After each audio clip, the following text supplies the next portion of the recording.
Hello and welcome to this week's episode of Absolutely Not. I'm your host, Katrina Stroll. I am dedicated to providing examples of setting personal boundaries at work and the vocabulary needed to name harm in those spaces. Some of that vocabulary is abuse, marginalized groups, and relationship. These words and more can be found on my website under the resources page and their definitions as well. Please feel free to look on that page and learn more about the words that we use on the show. Today's episode is titled Saying No So You Can Say Yes. Powerful, a message already. And that message is going to be brought to you by Ademusoyo Awosika-Olumo. Yes, a Nigerian software engineer and digital consultant. While her professional expertise may hold weight, her personal brand has grown over time. She founded Creative Ventures, a branding and marketing agency where she helps other businesses find their brand and message. She continues to broaden her expertise outside of technology through blogs and interactive social media content. Thank you so much for being here today. Thanks for having me. I'm so excited. I'm excited too. Your title is exactly what we talk about here on Absolutely Not. What made you choose that title? Because I think that like over time, especially when you're someone who people gravitate towards or people are really honored or motivated by your story, you can come with an influx of people wanting to help you or people wanting you to help them get to the next level. And it can be very, very overwhelming. It can be very, very like discouraging. And if you're not like focus and if you're not pinned down on what it is that is your purpose and your goals, then you constantly are trying to live your life for other people. And when you actually double down and you stick with what you want to do and you learn to say no, that's when you get the opportunities that allow you to thrive and allow you to flourish and really allow you to be the person that you wanted to be. Really allow you to be the person that you wanted to be. If you are listening, please take a sip of that, digest it, swallow it, and keep it within you for the rest of your life. The phrases that you used were pin down and double down. Wow. Are you pinned down and double down? I believe so. Yeah, I think I am now. I think it took a minute for me to get here. But now I'm like, yes, like this is what I do. This is, and it's hard because you can be someone who can do a bunch of different things. And that's something that I struggle with, where it's like, oh yes, I can do X and I can do Z. And like, I want to do it all. But then reality is like, there are certain things that people connect with you on. There are certain things that people gravitate towards you. And if that feels very aligned to you, why not zero in on that, showcase that you're an expert in that, and just continue to grow and elevate yourself according to that. According to that, and nothing else. I appreciate you describing that for us because we get so many definitions of what boundaries look like to other people, and that double down is so visual for me. It's just saying, this is me and I will not move it for anyone else, no matter what the opportunity may be. What was the first step in you becoming pinned down and double down? Yeah, I think it honestly happened, I think this year. So at the beginning of this year was when I publicly announced my business. And I had been doing a lot of stuff behind the scenes. And then I kind of was like, you know what, I need to take this step and be this like the face of what I do and really share more of what I do. And originally I was actually offering like web design and development services for people, as that was my initial like, here's me and this is what I'm doing. And I realized over time that like I was just getting so burnt out doing it because I'm a software engineer in my full-time job. So like to code during the day and then code after work was just like I don't have a time where I'm not coding. And I wanted the opportunity to really express other parts of me, the creative parts of me, and the ways am able to communicate and speak to other people. And so I was starting to think about like, okay, I want to make this shift. Like, what should I make this shift in? And I was doing a lot of speaking engagements throughout the course of last year. And one thing everyone kept saying was like, oh, she's really good at creating content and she's really good at personal branding. And I was like, huh, I am really good at creating content and I'm really good at personal branding. So why not help other people do it? And I think especially when I think of the fact that like there's so many people who are doing similar things. Like I'm not the only software engineer. I'm not the only branding and marketing strategist, right? But people gravitate towards me because they know me. They've found a part of my story in which they identify with. And I had to say no to a lot of other web development projects that came up. And then people were like, oh, can you build this? Can you build this? And I said, no, I don't want to.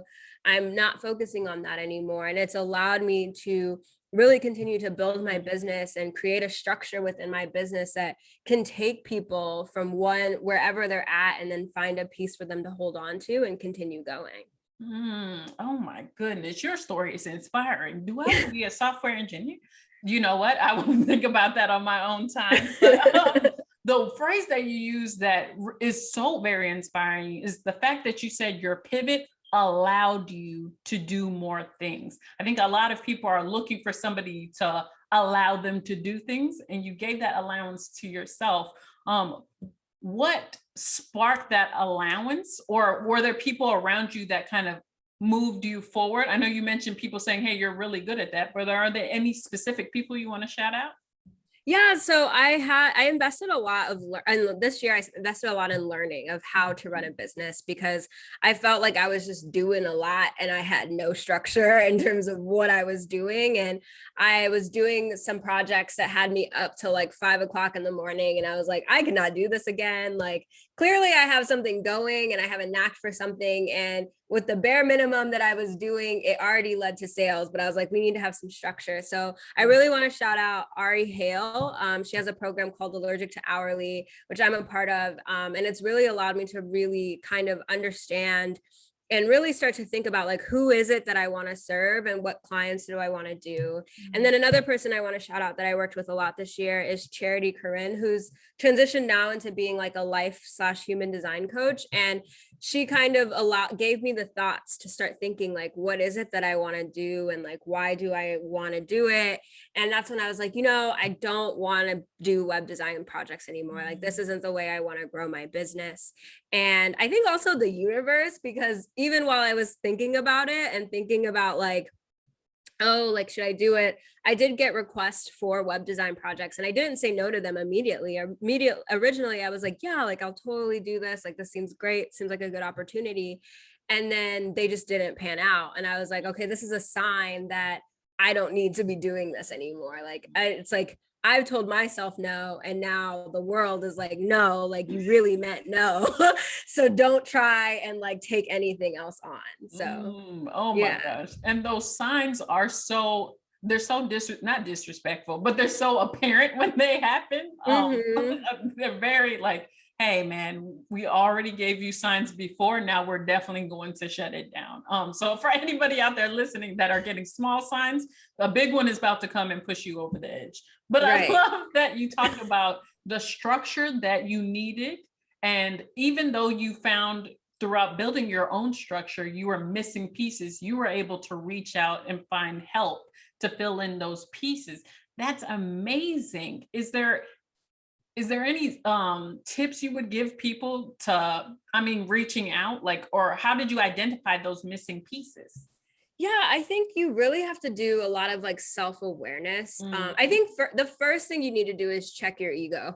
I think that's like a big thing because I think that a lot of times people are like, oh, well, I can just Google that, or I can just listen to that on a podcast. And there's tons that you can Google. There's tons you can watch on YouTube.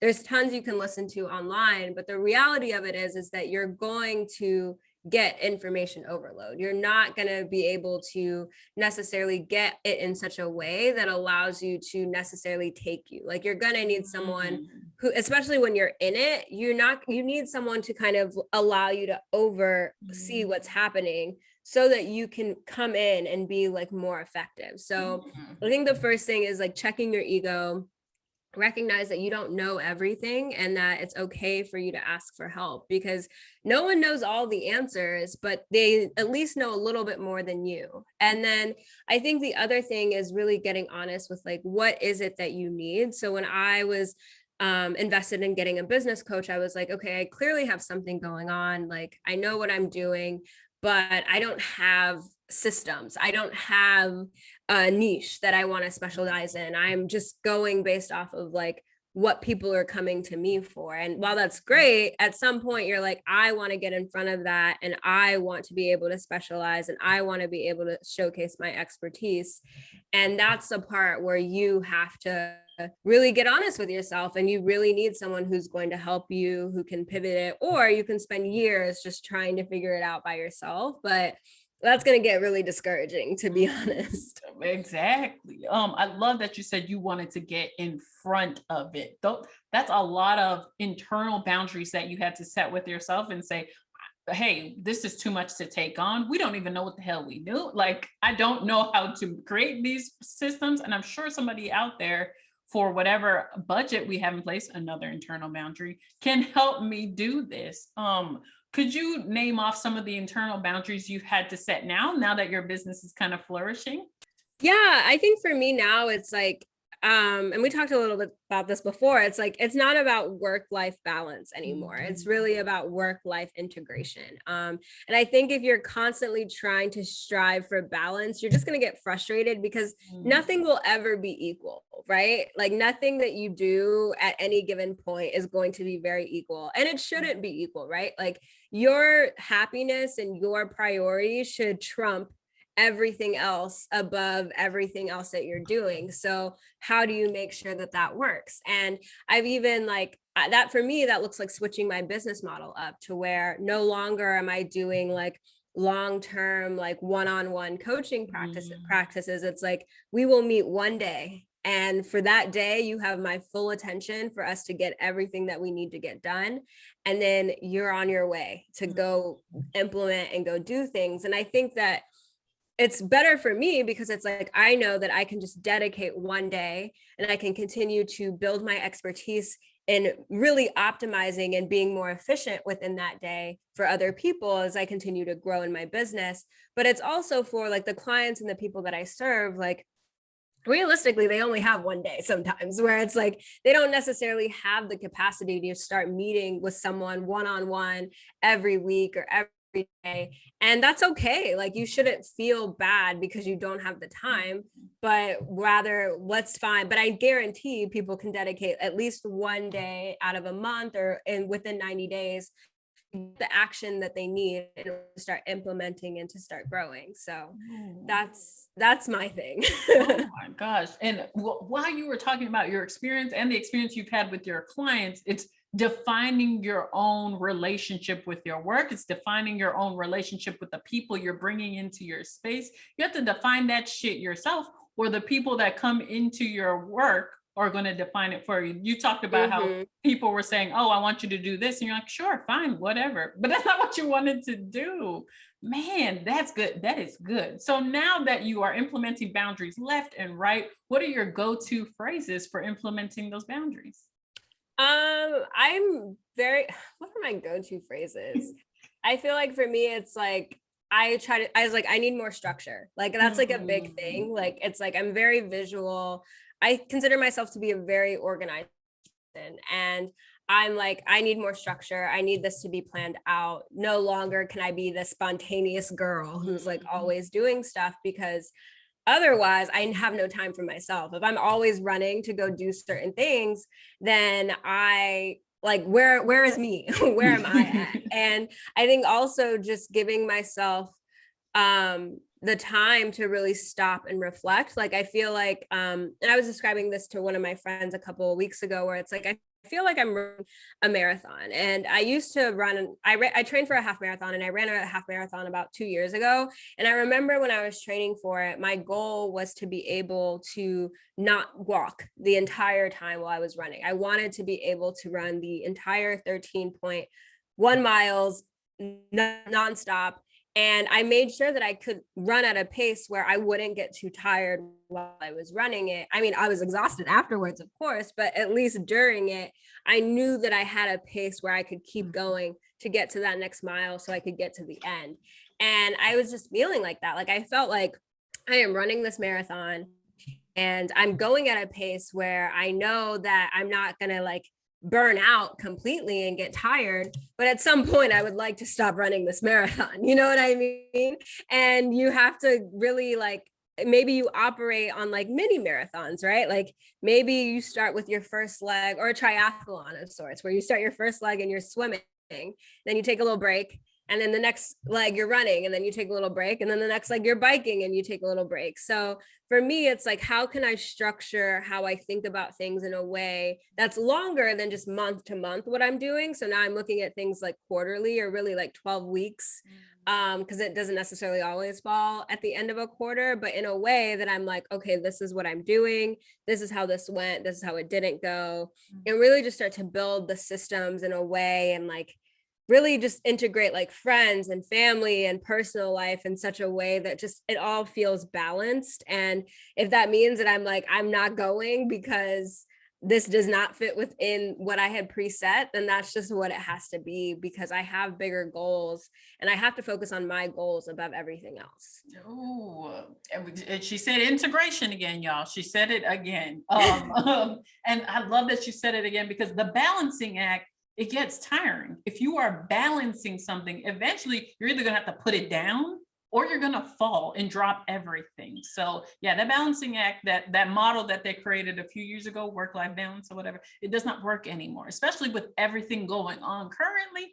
It does not work anymore. I need some integration. Exactly. I love that you kind of created a new affirmation for me. Where is me? I just talked to somebody about this, and I told them about staff meetings that I have. I have a staff meeting every Friday with myself, because I'm the marketing director, the public affairs representative, the CEO, the brand. I'm everything for my own business. So I have staff meetings every Friday, and I ask them, "Oh, when's your staff meeting?"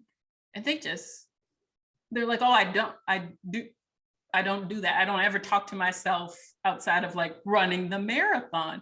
Do you have like a similar practice like that? Yeah, I'm actually starting to. So luckily my job had half day. We did summer Fridays from like June to now. And I think our last one is like next Friday, but I was like, wait, I still need like more time. So I'm actually going to end up taking like every other Friday off. So to allow myself to have like like my own staff meeting, or just like get myself together in a way off of like the weekend cycle, because I feel like the weekends just aren't enough, especially if that's like your only time to really like see your friends. Then it's like you've seen your friends, and it's like, but I still have to go grocery shopping, I still need to meal prep, like I still need to do all of these things. So for me, it's like doing that. And then also within the workday, I block off my mornings, because I have a lot of meetings in the afternoons. So it's like in the mornings, I'm able to like, okay, focus on what exactly do I want to do? Like, what exactly am I trying to do? And then from there, I'm able to say like, okay, cool. Like now I can move on and like do a bunch of these things. Oh, that's so easy. Integration. I tell you what, that is so much better than balancing. It sounds like you're just able to weave it in, because it just works with what you're currently going towards as a mission.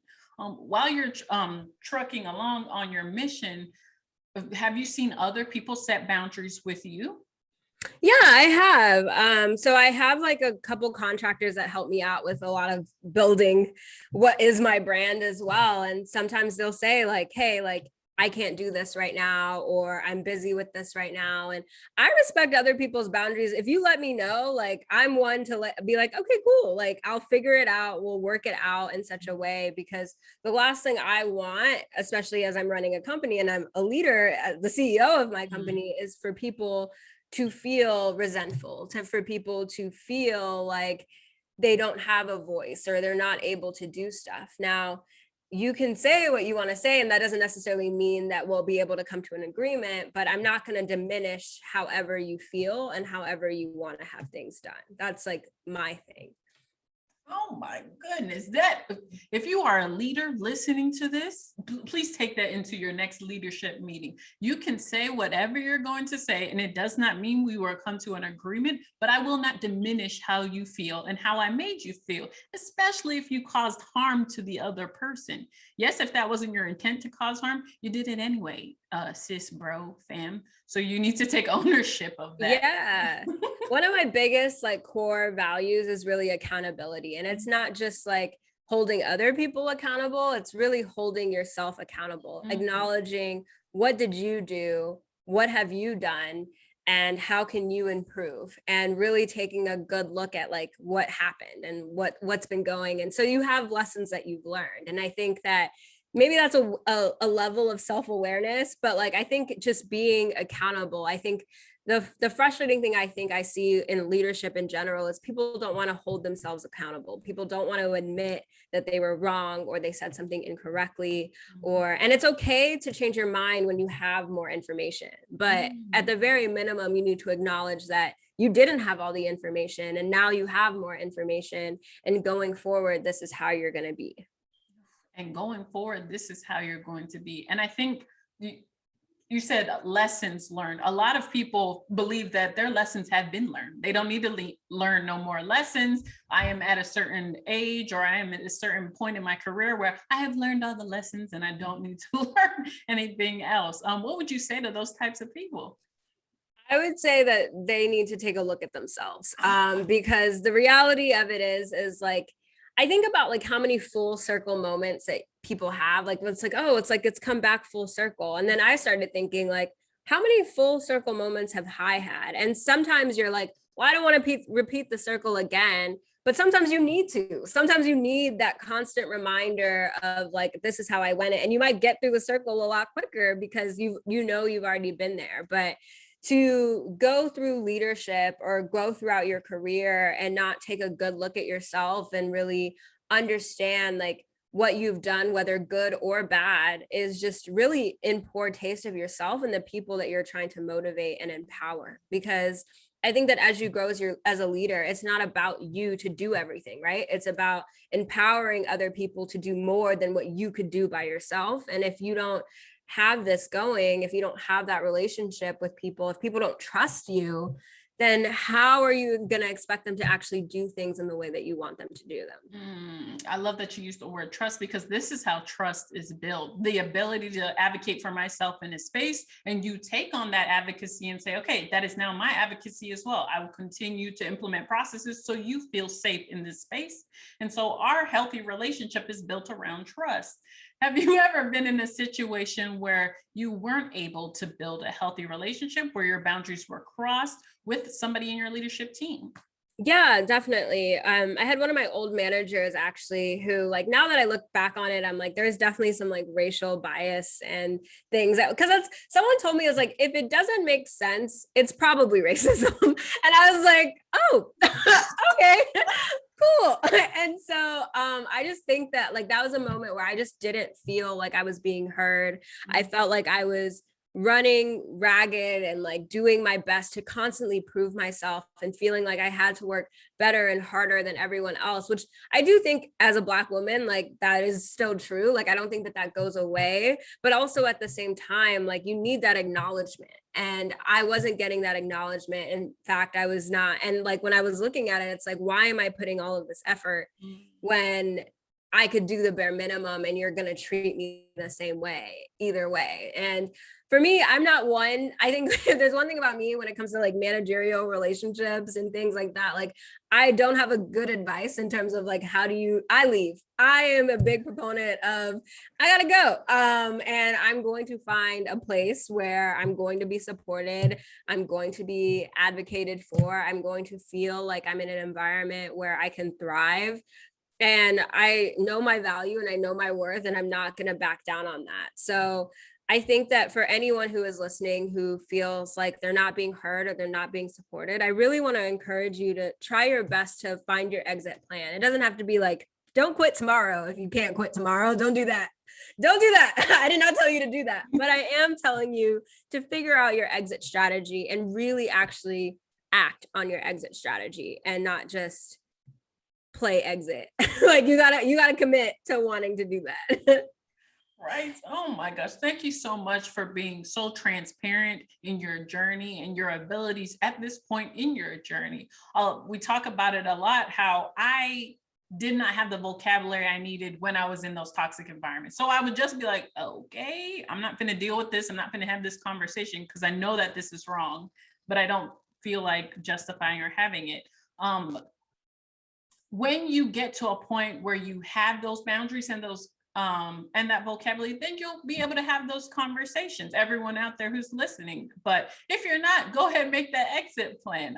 That exit plan does need to come with a support system. So could you name off a few people that are part of your support system? For instance, I have a therapist, a business coach. Do you have people similar like that? Yeah, I have therapists. I have, my mom's great. If she's watching this later, hi mom.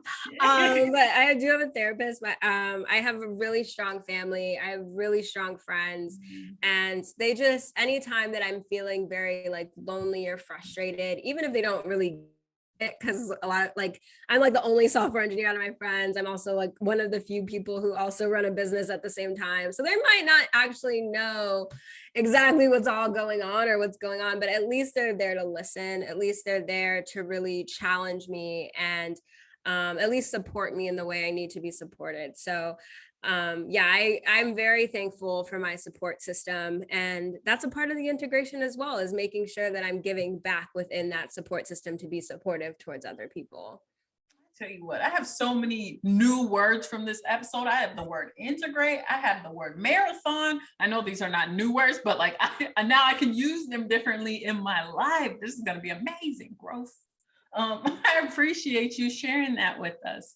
And I'm so glad that you have an amazing support system that anybody who's listening, try to find that for yourself. And just like you said, even though that support looks different from those people, you still get to define it yourself. I get this type of support from this person and this type of support from this person. So that's awesome. I have learned so much from you in this episode. I really appreciate you coming on and sharing your experiences. To close it out, I'd love to hear your top 3 tips for people that are just learning about boundaries at work or are now moving into their first position. Yeah, so I think when it comes to boundaries, if you set them and stick with them, don't back down on them. Because then if you are backing down on your own boundaries, that doesn't help people, like, that doesn't help you enforce those boundaries. I think also pay attention to when people cross your boundaries, you know what I mean? Even if it's something so small, and pay attention to how they react when you say that you've crossed their boundaries. If they try to like downplay it or diminish it, that's like a major red flag. And that's something that you don't want within your circle, and you don't want within your community. When it comes to your career, I'd say stay curious and stay hungry. Learn as much as you can while you're starting out, because you'll get to a point where the questions that you ask with other people aren't really so that you'll get an answer, but so that you can better create a plan that you yourself are going to have to implement. So when you learn as much as you can and spend your time really learning and finding ways to be supported, you're going to build up that toolkit that'll allow you to create those plans that are really going to take your career to the next level. Oh my goodness. I hope y'all heard all of that. That was amazing. And I have another phrase that I'm going to integrate into my life: toolkit. Toolkit. Oh my gosh. Where is me? What's in my toolkit? Who's a part of my support system? Am I running a marathon this week? Oh, these are questions, y'all. Please answer them every single week if you have time. But before we wrap it up today, are there any last minute sprinkles you want to share with the audience? No, I had so much fun. I'd love to connect with anyone listening to this further. Feel free to follow me on Instagram or Twitter at Ademusoyo, and my website is ademusoyo.com. Perks of having a unique name. So yeah, I'd love to connect further. I'd love to continue the conversation, and I just want to thank you so much for having me on here. And I appreciate it. Once again, this was Absolutely Not. I'm your host, Katrina Stroh. My amazing special guest today was Ademusoyo. Please reach out to her. Her information will be in the show notes. Until next time, please continue to set boundaries anywhere and say absolutely not to everything unaligned. But we'll see you next time. Bye.